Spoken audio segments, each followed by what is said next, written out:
سے ہمارے اوپر الزام لگا کر پھر کہتے ہیں ہم کو جاہلوں کی غلطیوں کو سامنے لا کر پھر اسلام کو جڑ سے اکھیڑتے ہو. فدائی حملہ جائز ہے 1965 کی طرح. جو ہمارے ملک پر حملہ کرے گا ہم فدائی حملہ اس کے اوپر کریں گے 1965 کی طرح. ان کے ٹینکوں کے نیچے ہم پڑیں گے, ان کے ٹینکوں کو اڑائیں گے. فدائی جائز ہے افراد پر, حکومتی افراد پر, مسجد پر, مدرسے پر, امام بارگاہ پر, چرچوں پر, اس پر خودکش حملہ حرام ہے. عوام پر, بازاروں میں. تو آپ حضور کی بات مانیں گے اپنی ثقافت کی. ثقافت کیا چیز ہے؟ ثقافت اور تہذیب کی کوئی تعریف دنیا میں نہیں ہے. یہ ان کی ثقافت ہے, یہ خٹک کی ثقافت ہے, یہ پنجابیوں کی ثقافت ہے. ثقافت کوئی چیز ہے؟ ثقافت کوئی چیز نہیں ہے. ثقافت ایک ہے اور وہ کیا ہے؟ قرآن حدیث. یہ ان کی ثقافت ہے, یہ ان کی ثقافت ہے, اور ہر ثقافت سے نے ڈول ڈمک کو اور ڈانس کو جمع کیا ہے. سمجھ گئے؟ تو ثقافت اور ایک طرف سنت, تو ہم کس پر چلیں گے؟ ہم سنت پر چلیں گے.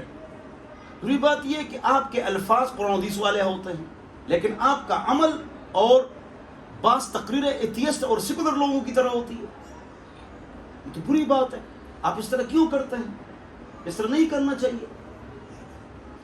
آپ اپنے باچا خان سینٹر میں حفظ کا ایک مدرسہ کھولو, یا علم کا ایک مدرسہ کھولو, یا بہت بڑا ادارہ کھولو دین کا, یا بہت بڑی مسجد وہاں پر بناؤ. اس قسم کی بنیاد رکھو. کیوں؟ آپ کس کے بیٹے ہیں؟ ولی خان صاحب کے. کس کے پوتے ہیں؟ باچا خان صاحب کے. باچا خان صاحب کی قبر پر میں گیا ہوں سخت جنگ میں, وہاں میں نے دعا کی ہے. کیوں؟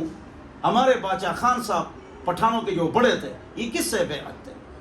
دیوبند کے محتمم مولانا محمود حسن, ان سے بیعت. باچا خان نے اپنی کتاب میں لکھا ہے, بزرگ ولی نے, کہ ما دا مشر استاد لاسنی وہ کرے دا, ما دا مشر استاد لاسنی وہ کرے دا. میں نے بڑے استاد سے بیعت کی. کون؟ محمود الحسن. کون؟ دیوبند کے محتمم. کون؟ انگریز کے دشمن. باچا خان جو ہمارے بزرگ تھے وہ بہت بڑے آدمی تھے اور بہت اونچے بزرگ تھے, اللہ کے ولی تھے. غلطیاں ان میں بھی تھیں, ہم میں بھی ہیں, علماء ہیں. لیکن ایسی بات نہ کرو. پہلے آپ اپنی جنا وہ ٹھیک کرو, راستہ.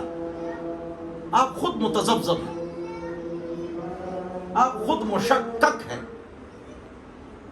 اور مشکک ہو, تو پہلے اپنا راستہ متعین کرو. باقی جو میں احمد خان کو مخاطب